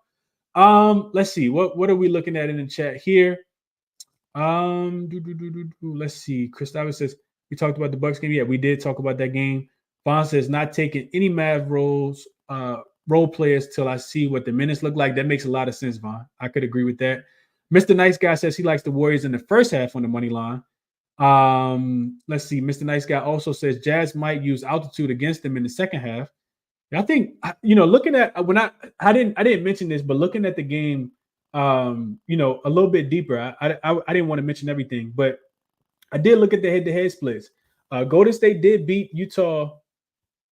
Golden State covered that game. They were getting 6 in that game, so they have played well in Utah. I'm sorry, they have covered 7 of the last 9 games is what I'll say. They've covered 7 of the last 9, and they've won 7 of the last 10 games outright. Is the Golden State Warriors? This will be their second game of the season. Utah did beat them 124 to 123 at home on December the 7th. But that was before Golden State kind of turned the hands of time. I think that their roster is a little bit better right now, especially with Jonathan Kuminga playing a little bit better. And Utah losing some players. Give me Golden State on the money line, like I said in this one. Colin says, thoughts on Kerr not coaching tonight? He's in Serbia for the funeral. Yeah, I did look at that. I also saw that Mike Dunleavy was going to be gone as well. Golden State to me is a team that I think that they got enough veteran leadership. They were a younger team. I would be a little bit more concerned, but I'm not as concerned. I did put the play in after I saw this news, but I do appreciate you for calling that out, Colin. Dante says this season, home dogs with more than 2 days rest and more rest than their opponent. 0-6 straight up, 4-2 to the under. I looked at something that was similar to this as well, Dante. I was actually surprised because you would think that it would favor the home dog, but it actually doesn't. I did look at this. Appreciate you for sharing that, Dante. Caruso is out. More reason to look like Atlanta. That spread probably is moving as well. I think Caruso definitely means at least a point to the spread. Might not show up in the spread, but I think he does mean a point to that team. Jose says Golden State and Clippers money line on these next 2 games. So he likes the Clippers on that money line. If you put those together, because Clippers are laying like 4.5, I think. Vaughn says Jazz at home 18-6 against the spread. They also play a little bit better in the second half at home. Jose says Bulls are in trouble without Caruso. No bueno. I would agree there. Tariq says Golden State are hot. Steph don't give up. I agree there. Gustavo says, could you tell me what you think about the Bucks and Nuggets? He missed it. I don't have a strong feel. I do lean towards the Bucks to be able to get the job done on the money line. But didn't play. I did play the under at 233.5 last night. Those are my thoughts on the game. Just a quick synopsis. Dante says Golden State only a half a game above Utah in the standings. I think that matters. I do think that it matters in this spot, Dante, which is why I like Golden State. Vaughn says Warriors on the road this month, 4-1, and they have been a bit hot. Like the spot for them tonight. Me too, Vaughn. Will Rizza says Warriors elite. He says Warriors either fade this game or Next, he says, I think this one personally, Clippers on deck and coming off a big win versus the Suns. Yeah, I think they keep it going. They were also coming off a big win against, against the Indiana Pacers as well in that first game back home. So yeah, I think they kind of keep it going, man. I'm buying no on Golden State right now. I think you can fade Utah with how bad the defense has been, in my opinion.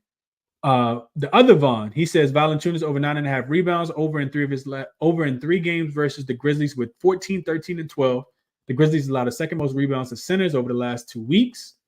This is a really good look. I would agree with that. As long as it's not a blowout, I think he should eat today. And as long as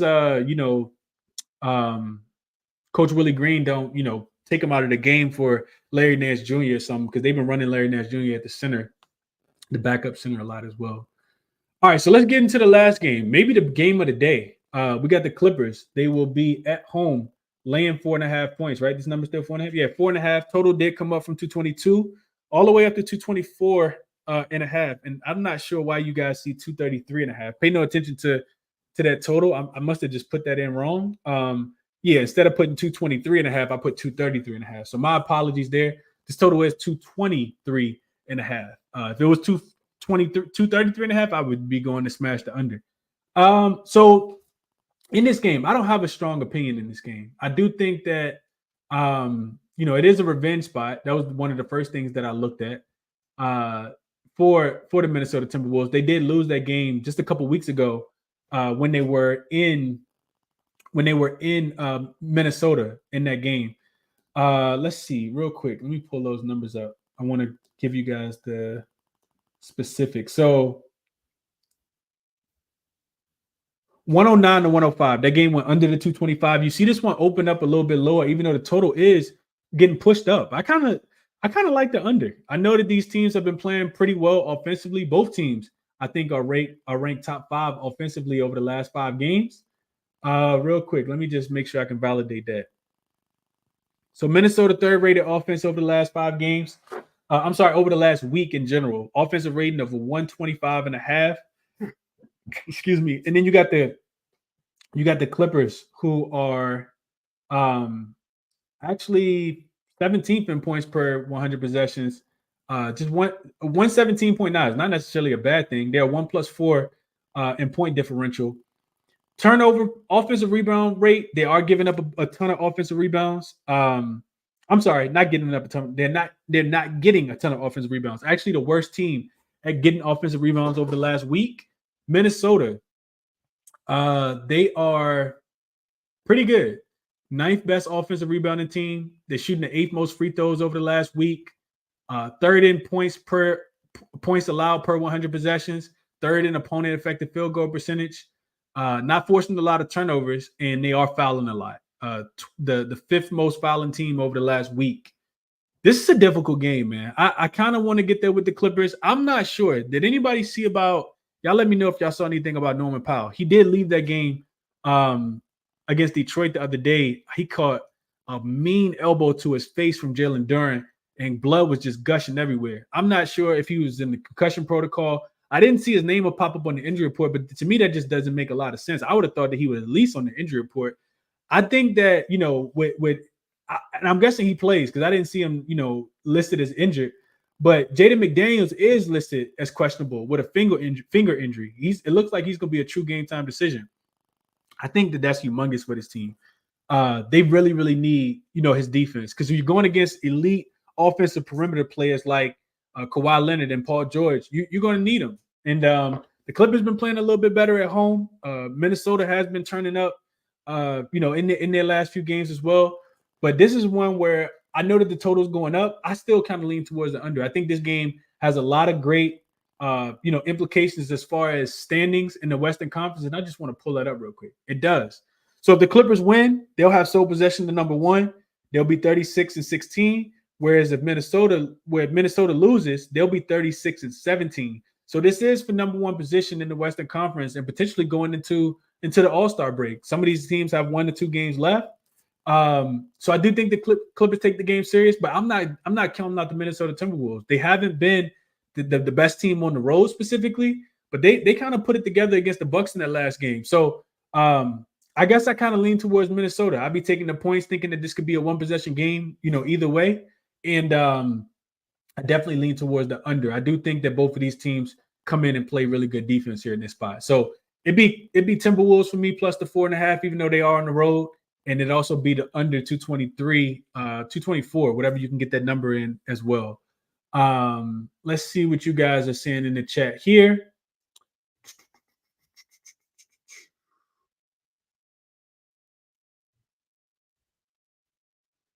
Appreciate you, Mikhail. He says, I posted my favorite play and data behind it on Twitter Spaces. Comments. Appreciate you, Mikhail. So, yeah, if you guys want that play, I'll go check it out. But you guys definitely want to check that out. Jamal says, thoughts on Strus, threes, no Dean Wade. He should get more minutes, and Philly struggles against Garden 3. Yeah, I don't think it's a bad look at all, Jamal. I didn't, it just kind of makes sense to me. Woo Rizza says, levels, in my opinion. Clippers, ball kit to Kawhi bringing out the clamps on Anthony Edwards and Towns would be a no-show. Man, we'll see. We'll see. Maybe. I mean, last game it wasn't like that. We'll see how it goes today. SK says Norman Powell got props up, so he is playing. Yeah, I'm interested to see. This is the last game on the board. I think it's a 10:30 start time. I might stay up late to watch this one. This is going to be a really, really good game. If not, I'll catch it tomorrow. Because it doesn't start until 10:30. I'll probably do a night show around that time. So I'll have it on, but probably won't be watching it in its entirety. But this is a game that I'm super interested in. Probably won't play it though. Maybe something live is the way I'm looking, but I do lean towards Minnesota plus the 4.5, and also lean towards the under in this game. I do think the Clippers and the Timberwolves do play really good defense, and we saw the last one go under. I can see this one also going under as well. So those are my thoughts, man. Top plays on the board for today, I think, is the next slide. You guys see top looks here. This is what I played. I gave out Philly team total under 109.5 earlier this morning. I gave out the Nuggets and the Bucks under 233.5 on last night after the Super Bowl went off. And I did play Golden State on the money line minus 105. Those are the top three looks for me. If I'm adding anything, Chicago, Atlanta under 239. I like that look a lot. Also, like Washington team total under 117.5 that somebody mentioned. I don't think that they score 118 points against Dallas today. And I do like Utah team total under. I'm probably not going to get there and double dip in that game just because I'm already on Golden State and it kind of correlates with what I was saying. But I do like Utah team total to go under as well. So if I'm adding anything, it's probably those three plays. The other, kind of strong looks is Atlanta minus the 4. I think it's 3.5 minus 3.5 minus the 4, especially without Caruso being in there. And Charlotte, only be taking the points with Charlotte in this spot, as weird as that sounds to say. That's really all I got, man. Can't play the Knicks game in Houston without Sengun status. Lean New Orleans, first quarter, first half, and full game. Probably won't play that. And those are the thoughts on the game for today, man. Let's see what you guys are liking in the chat before we kick it over to Twitter. Let me know if you guys got anything. Send me some requests on Twitter. I'll try to get up a few people before we get out of here. Let's see. Harden was at the Super Bowl. Yeah, that's another reason why I'm not looking. Harden probably got turned last night, man, at the Super Bowl. But I saw, some other guys that were there as well.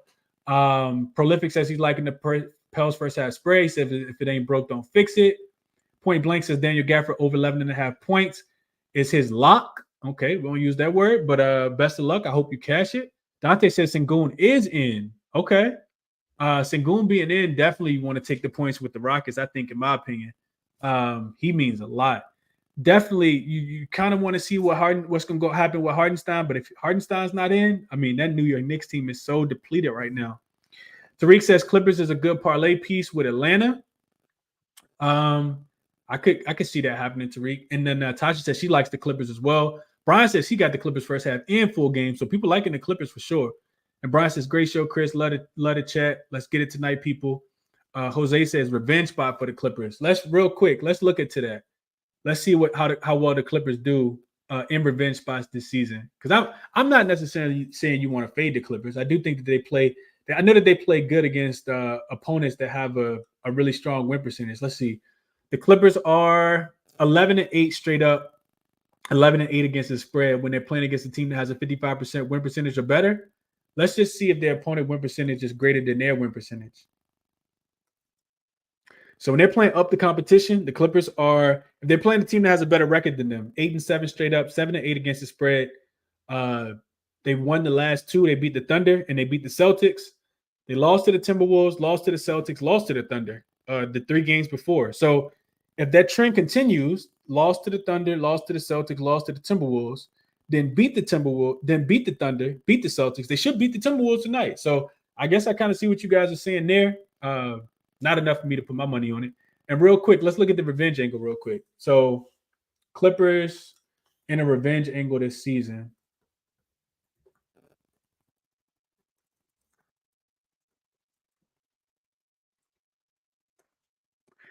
Clippers are Clippers are 11-2 straight up, 10-3 against the spread in revenge games this season. They've won the last 4 in a row, covered every single spread. They've won the last, what is that? 12. They've won 9 out of the last 10 and covered every single one of them. The only one that they didn't cover was against my Los Angeles Lakers. Shout out to the Lakers. But then they did beat us again and then cover as well. That was the game without LeBron and Anthony Davis, I think, though. So yeah, this makes a lot of sense. Clippers in revenge spots. What about the Timberwolves if they have already beaten their opponent? Let's see. So if the Timberwolves have already beaten you, they are 10-9 straight up, just 5-14 against the spread. If the Timberwolves have already beaten you, what about if they've beaten you and they're on the road? 4-7 straight up, 3-8 against the spread are the Timberwolves in a revenge game where they won the previous game and they're on the road, losing those games by average of 4 points. So this does bode to the Clippers love that everybody seems that like they like. So yeah, I'm not on the game. Best of luck to you guys if you are on the Clippers today. Larry says, do you think it went down to 231? Is it still a good bet? Not sure what you're talking about exactly, Larry. You got to let me know specifically. Brian says, Chris, check the Clippers first half numbers as favorites. Cool. Let's look at that. Clippers and favorites. Clippers are for the season winning the first quarter by 1.5, winning the second quarter by about 3.5 points. So about a plus 5 point differential. Clippers first half makes a lot of sense. Makes a lot of sense there. And SK says, I like the Knicks here. Starters play big minutes away, and guys from the Pistons look good. Yeah, they do got Bogdanovich. I forgot about that. Not a game that I'm going to be playing, though. I do like Houston a little bit more with Sengun being in, but not a game that I'm going to play. Probably a look towards the over with Sengun being in, though. Point Blank says the Mavs will live in the paint tonight. They may score 160. I said they may score 150, so I agree there. L. Jones says he grabbed the Minnesota plus the 4.5 locally. Best of luck to you there. There's some 4.5 still available also. Let's get to the guys real quick. Let's get Cam up. Let's get Flo up. Let's get Redemption up. Let's start with Cam. Cam, what's going on, my brother? If you can hear me, the floor is yours. Yes, sir. How you doing, man? Super Bowl for me. I don't know. Super Bowl call for me today. Yeah, yesterday. Yeah, I can hear that. I can hear that, my brother. I can hear that.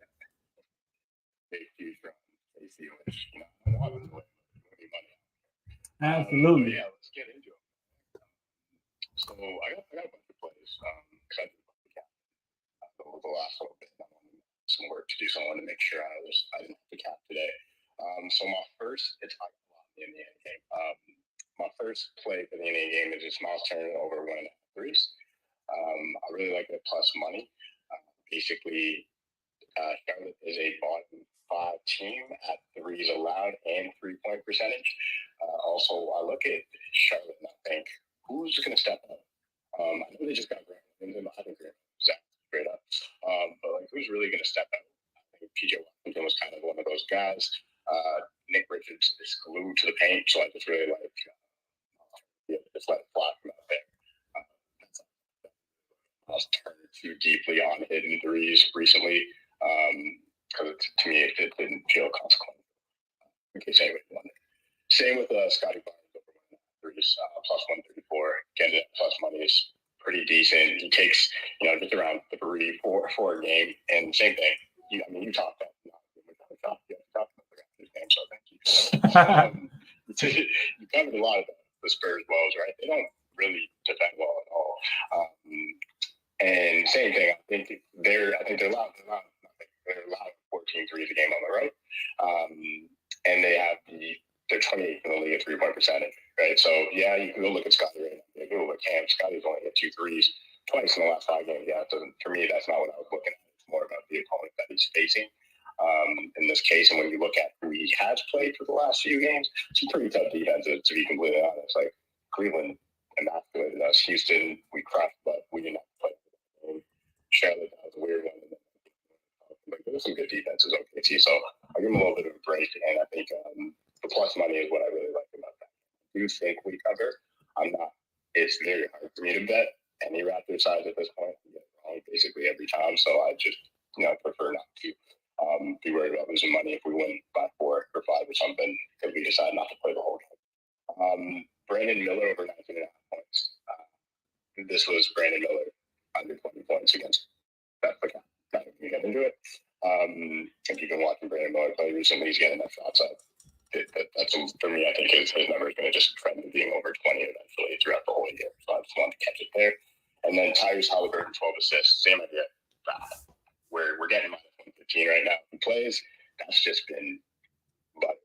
I'm upset. I missed it the last few times where he hit it in plus money and hit 10 plus money. So I really like the 12 assists. Again, neither of these teams play any defense. I see points being scored. I see a lot of shots going up. I have a very big, long shot in this game. This is a bonus bet. So bet accordingly. Tyrese Halliburton, 14 assists, and Brandon Miller, 30 points. That's plus 225. I mean, plus 2,251. $5 wins you $100. Moving on to the Bucks game, I like Malik Beasley. I like Malik Beasley after any game where he kind of has a decent size game to just kind of keep shooting. He's kind of one of those guys where you catch him while he's hot and hope that he doesn't go cold when you try to catch him while he's hot. It's the way I've always capped him, and I've made quite a bit of money off him. So 11.5 pretty low. I do like the fact that he is going to be there. He doesn't play defense regardless, but at least now there's no worries about him playing defense now. I'm hoping that and they use Pat Beverly a bit more. So over 11.5 points. And then I just took some value plays on his threes, his 4 threes plus 230, and then his 5 threes plus 650. Whenever it hits that point, I always, whenever like he hits 5 threes and you're plus 600, I bet it automatically. He's hit a couple times. And then finally, my favorite play, I know it's a lot of plays, but I did a ton of research, so if you want to reach out to me, not sure. Let's go Siakam. First quarter points over 6.5. 9 of 12 games since he's joined Indiana, and like easy. It's like 8, 10, like a couple sevens in there, but for the most part, when he hits it quickly. He's their man. He's their guy. They brought him in to be the guy. He was that guy in Toronto for a long time, and obviously he moved to Scotty Barnes. So he's back in the role that he is most comfortable, and it's just downhill attack. Plays full 10 minutes in the first quarter. He gets probably the most shots up in the first quarter out of anybody on the team. You can tell that they've accepted that he is their guy. Halliburton and him work for each other consistently. So it's just been hitting, and I've been watching them play because I like Pascal, and it's plus 100. So until they fix that, same with the RJ, their rebounds and assists, like I'll keep playing. Those are my plays. I know it's a lot, but I feel good about most of them. Hey, best of luck. I really don't love is Scotty Barnes threes because he doesn't really take a lot. Yeah, best of luck. So we got Derrick Rose ruled out. Zaire Williams also ruled out. Looks like Gigi got ruled out as well. I'm not sure how they're going to score points tonight. Gigi got ruled out per some team rules that Gigi Jackson, some rules he broke or something. So yeah, that team total under, is probably a good look for sure. But Cam definitely got some good looks, man. Appreciate you for sharing those, Cam. I hope you cash every single one of them tonight, my brother. Let's go. Let's say what you just said there, by the way. This is tank. Yeah, no, it's crazy. It's crazy. It's a combination of injuries, and I don't know if they got something going on in the water down there. Like they just the most injured team ever. But let's keep going, man. We got Flo, and then we got Stem I want to come to, and then I'll get Redemption up as well. What's up, Flo? Talk to me. Chilling, feeling good. How are you? I'm good, bro. Feel pretty good, man. It's Monday, money making Mondays. Hopefully, we can do just that. How you looking at these games tonight? And your Knicks play basketball. Talk to me about it. When the Knicks play, it's time to make some money. I got 4 plays. My play today, I hate the fact. I always say with me, like when I get somewhere, usually that means it's like something that I really like because I don't want to take it. But my favorite play for this game is Dylan Brooks' threes ladder. I'll give you the play before I break it down. It's basically all the way up to 4. I like to go a little risky, so instead of like the 1.5, which is like minus 150, I did that one Dante DiVincenzo steal. They get you -1.6.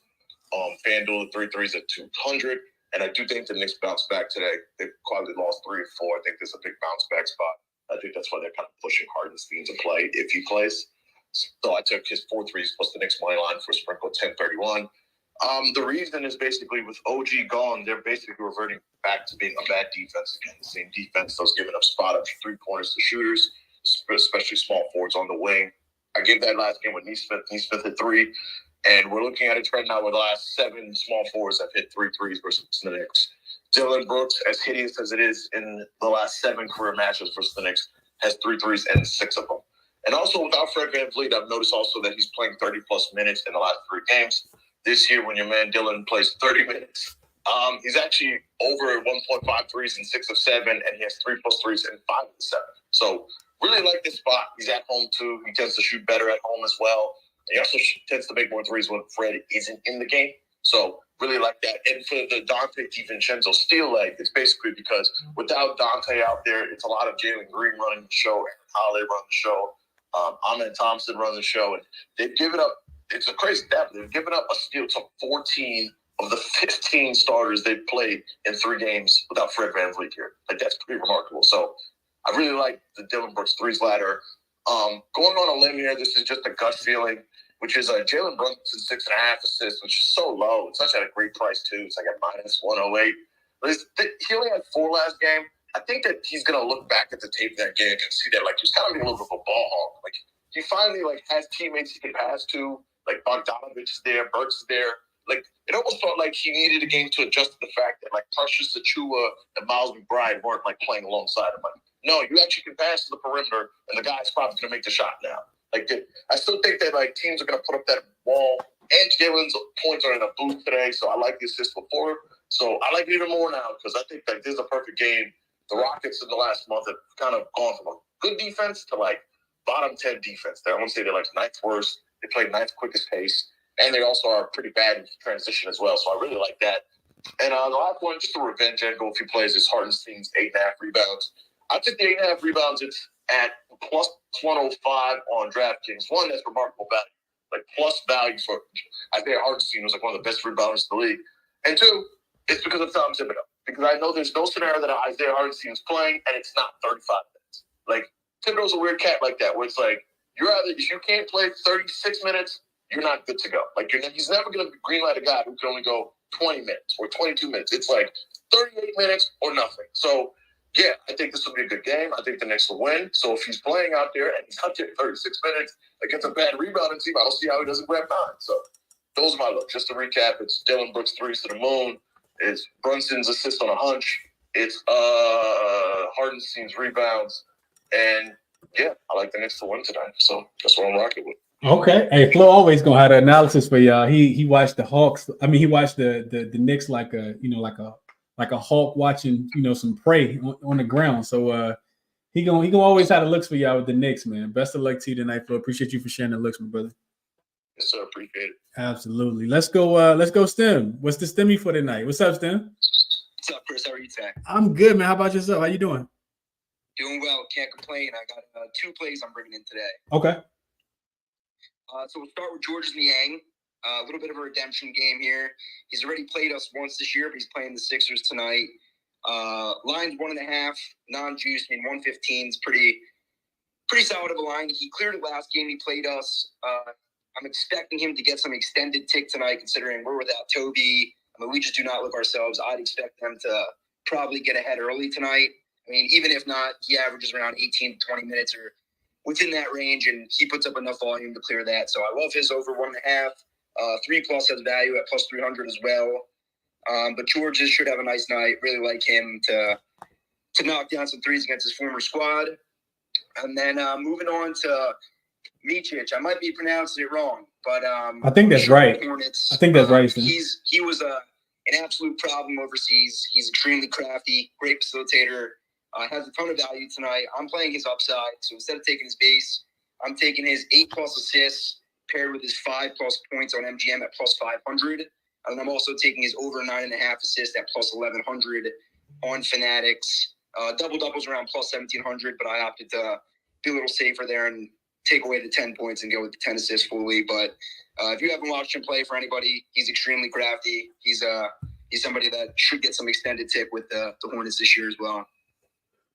Yes, then that you know what, you just kind of talked me into the over. I already talked about liking the over, and I always talk about the line makers. They set this line at 230 at 239. Even though that game, the most recent matchup a couple weeks ago, it was only 214 points I think scored. So to me, that tells me, and I see it moving up on Circa right now too. I think those guys that got bought over, Stem, are going to contribute to to this total, going up and over. The Pacers being the number one offense, and Charlotte offense is going to be a little bit better, man. I know they got to figure it out, but who's scared of Indiana defense? They're bottom 5 right now, so that makes a lot of sense to me, Stem. I hope you cash these, and the Niang look, man. I know you know about your guy Niang for sure. So, best of luck to you, and appreciate you sharing these, Stem.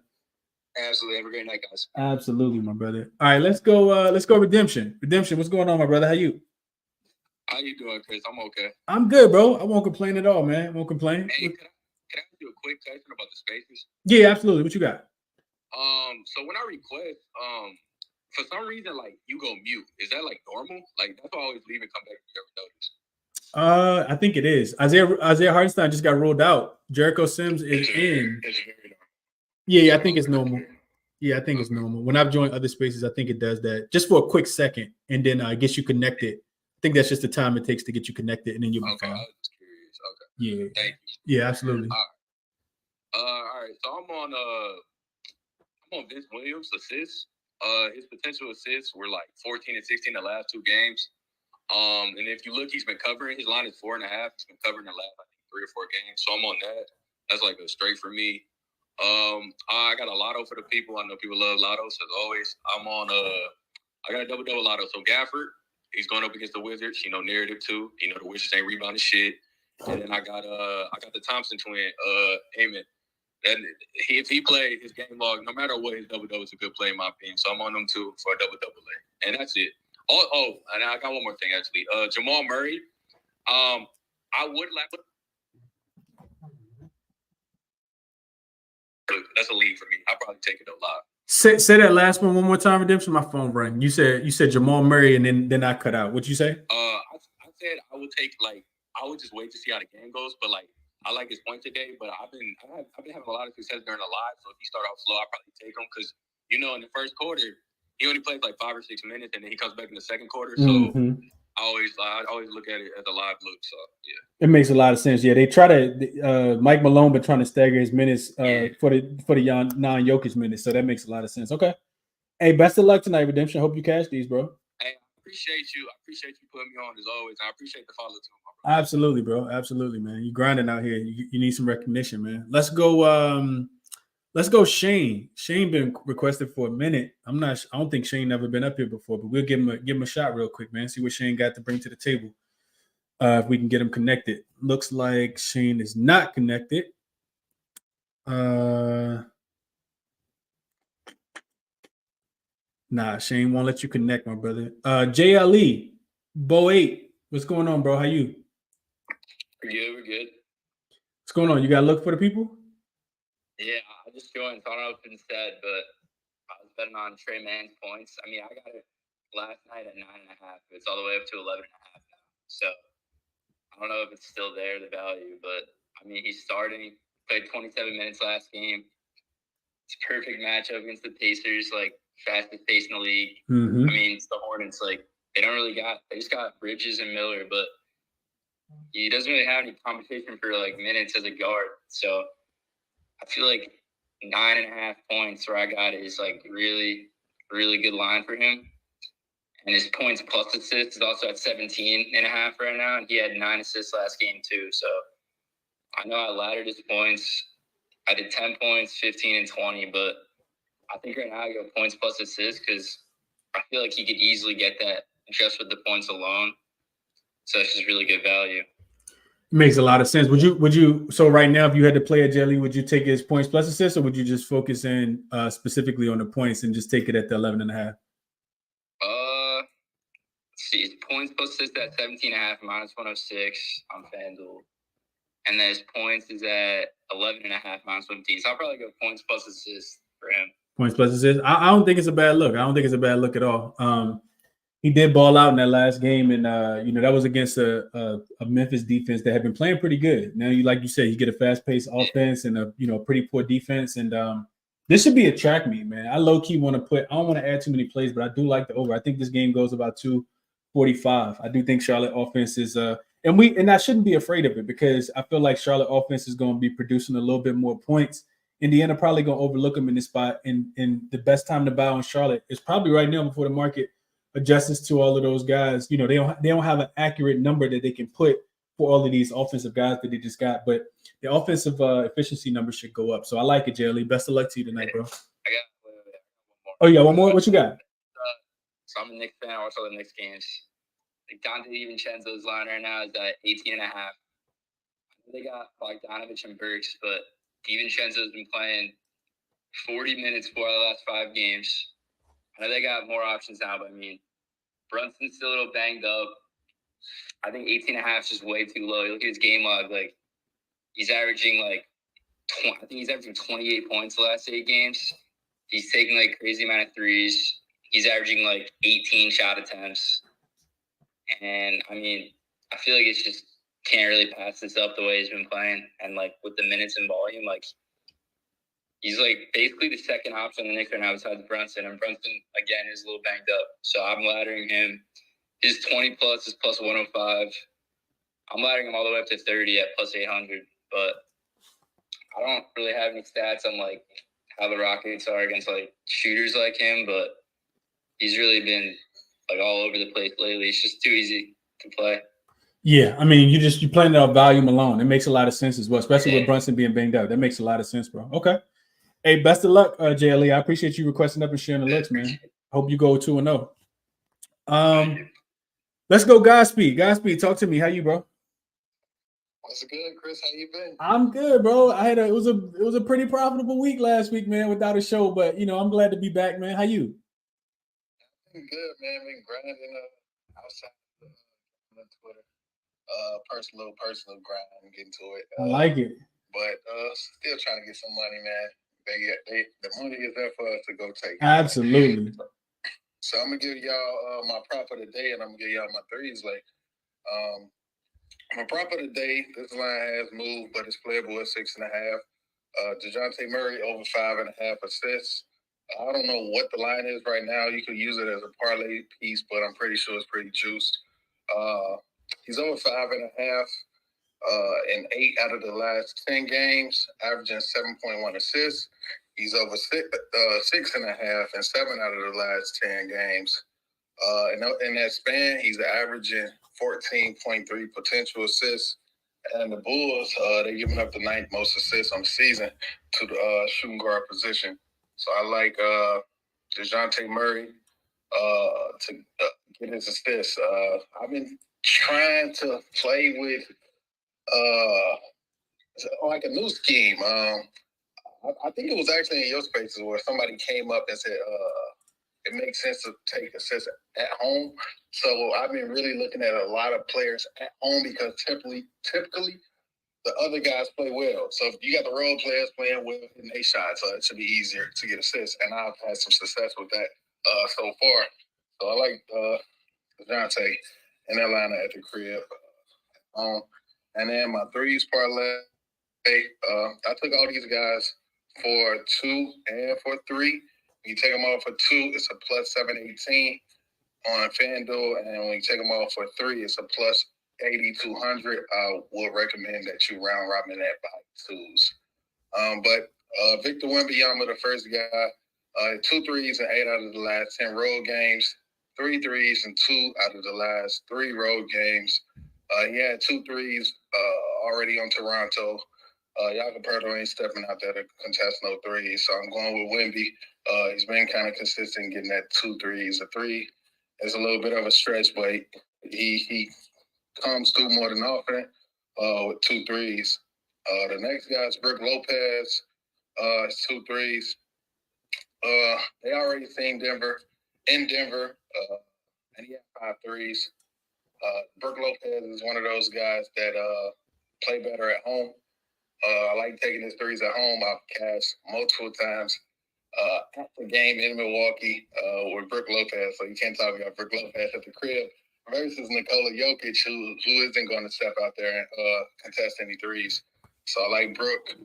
And then my last one is it's a bit of a wild card, but he hasn't. I don't think he's hit this line in 0 of the last 10 games. We're being completely honest, but it's John Collins, 2 threes. I'm going off of. I'm expecting him to get some minutes at the 5. He was the starting center before they just made the trade. His minutes been up since they made the trade. They no longer have Olynyk or Fonacino. When Golden State goes small, he's going to be at the 5. Kessler will be on the bench, and Laurie will be on the 4. The Warriors, they giving up threes to centers, and his game log versus the Warriors is the craziest, one of the craziest things ever. In the last 5 games versus the Warriors, granted he was with the Hawks, but he had 22 points, 25 points, 19, 38, and 24 points. And then he had 4 threes, 1 3, 2 3, and 4 threes in the last 4. So like I said, it's a stretch, but I'm going off of history, and I know he's going to get those minutes at the 5. And he plays way better in Utah. This Utah team, we know, is a way different team at home than on the road. So I took him off for 2 threes and took all 3 of them for 3 with a round robin, by 2s on that 3. But yeah, that's what I got today, Chris. Okay, hey, so a little bit of everything from Godspeed. I like it, bro. Couldn't talk you off any of it, man. I hope you cash all of them, and I appreciate you sharing the looks, man. What's up, bro? Good luck tonight. Absolutely, right back at you, my brother. One more real quick, man. Let's get Wicked Winner. I think it's Wicked Winners. Man, a lot of requests today. I can't get to everybody, but we'll get one more in real quick. Wicked Winners, if you can hear me, man, the floor is yours. How you doing? Oh, what's good, man? I appreciate you. Absolutely, bro. I'm good. How about yourself? Oh, man, I'm doing good. Enjoyed the game last night. I thought the Chiefs held a lot, but, that's just what it is. So NBA, I try to find value spots. I was actually talking to Simi just a second ago. I was looking at Beaches myself, but I'm actually waiting for the matchup versus the Hawks because they bleed assists.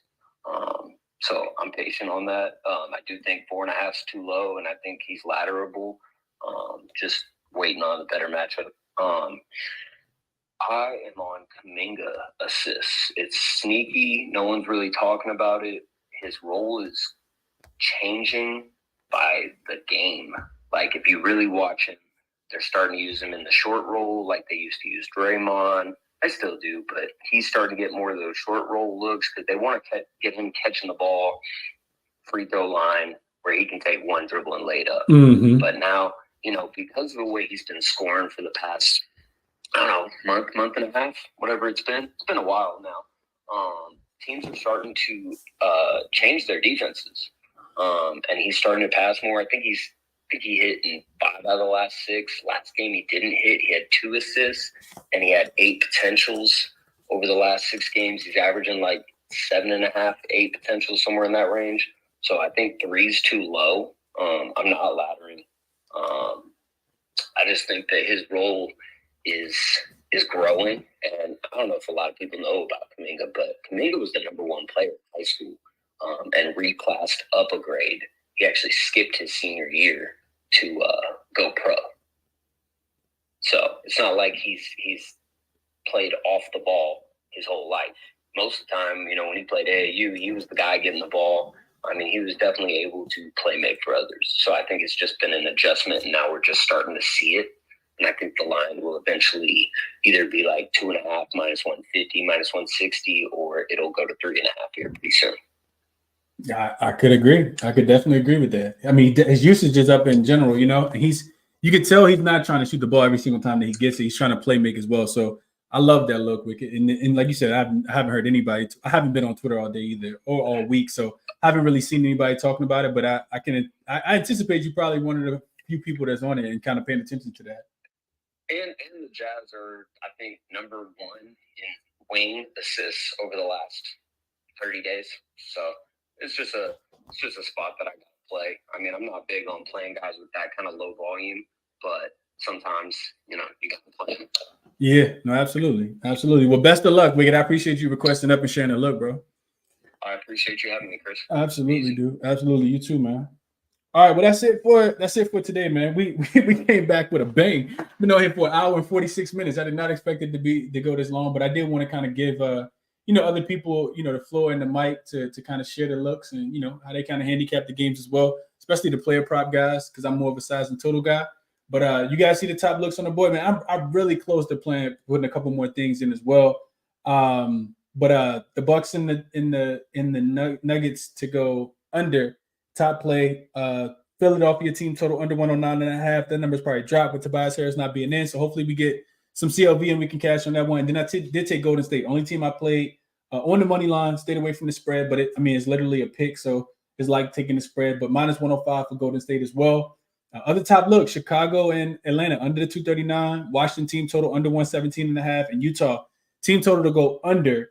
Would be the other three looks that I'm liking the most. Also, without Isaiah Hartenstein ruled in and Sengun ruled with Hartenstein ruled out and Sengun ruled in, I do kind of like the over in the Knicks in the Houston game. Probably not gonna get there, but I do see the total ticking up to 222.5. Probably can still get a 222, 221.5 if you shop around. But it's a lot to like tonight, man. Best of luck. Hopefully you guys don't go too crazy. I said this at the beginning of the show that I did this morning. It's that time of the year, man. We got these players coming back. We no idea what they did yesterday when they was watching the Super Bowl. And, they also looking forward to vacation at the end of the week because we know that this is the last week before the All-Star break. So I tread lightly. Y'all do what y'all want to do. I tread lightly around these times. Probably just going to stick to these three, but, it's hard to be disciplined, man. Really hard to be disciplined, but that's how you win long-term is when you are the most disciplined. So best of luck to you guys. I will probably be doing a night show for the people who do have the notifications turned on. It may just be on YouTube, may not be on Twitter. So definitely, you want to subscribe and follow over there. I also posted all the resources that I'm looking at, to kind of handicap these games. So you guys see everything, giving you guys the sauce. Some of them are paid, some of them are free. But these are the resources I'm using to handicap these games. And last but not least, if you guys are still watching, 114 people on Twitter, 114 people on YouTube. I'm not sure how many on Twitter. Like the video, man. Subscribe to the channel if you guys haven't. Share the video. Link for all my plays is always going to be posted in the description over on YouTube. $5.99 a month to get you access to all my plays when I make them. Bet responsibly. Best of luck and enjoy the games, everyone. That's all I got, man. Like I said, I'll be back. Probably end up doing a night show tonight to get ahead of some of the lines for tomorrow. But that's all I got, man. Best of luck tonight. I'm out.